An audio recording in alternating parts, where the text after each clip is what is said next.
önemi kalmadı, kafamda canlandı koskoca mazi. Bak hayal mayal hatırlarım bu zor bak günümde, hayatla mücadele.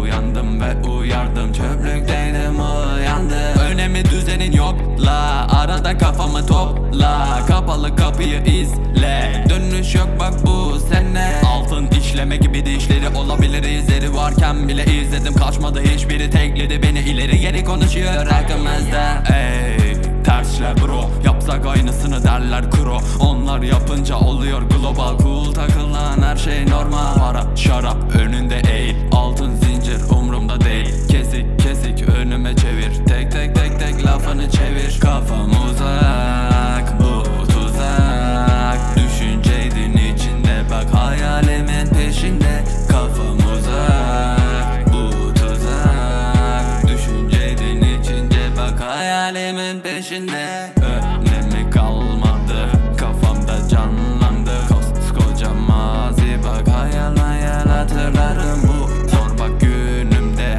hayatla mücadele.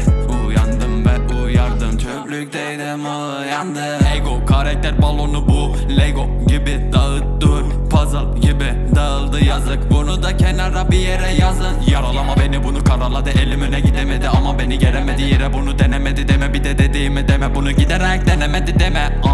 Gücendim sonunda Eros, neden herkese ok, bize bir bok yok. Herkese varken düzgün bize neden bekliyorsun? Kafam dolu of, depoda saklı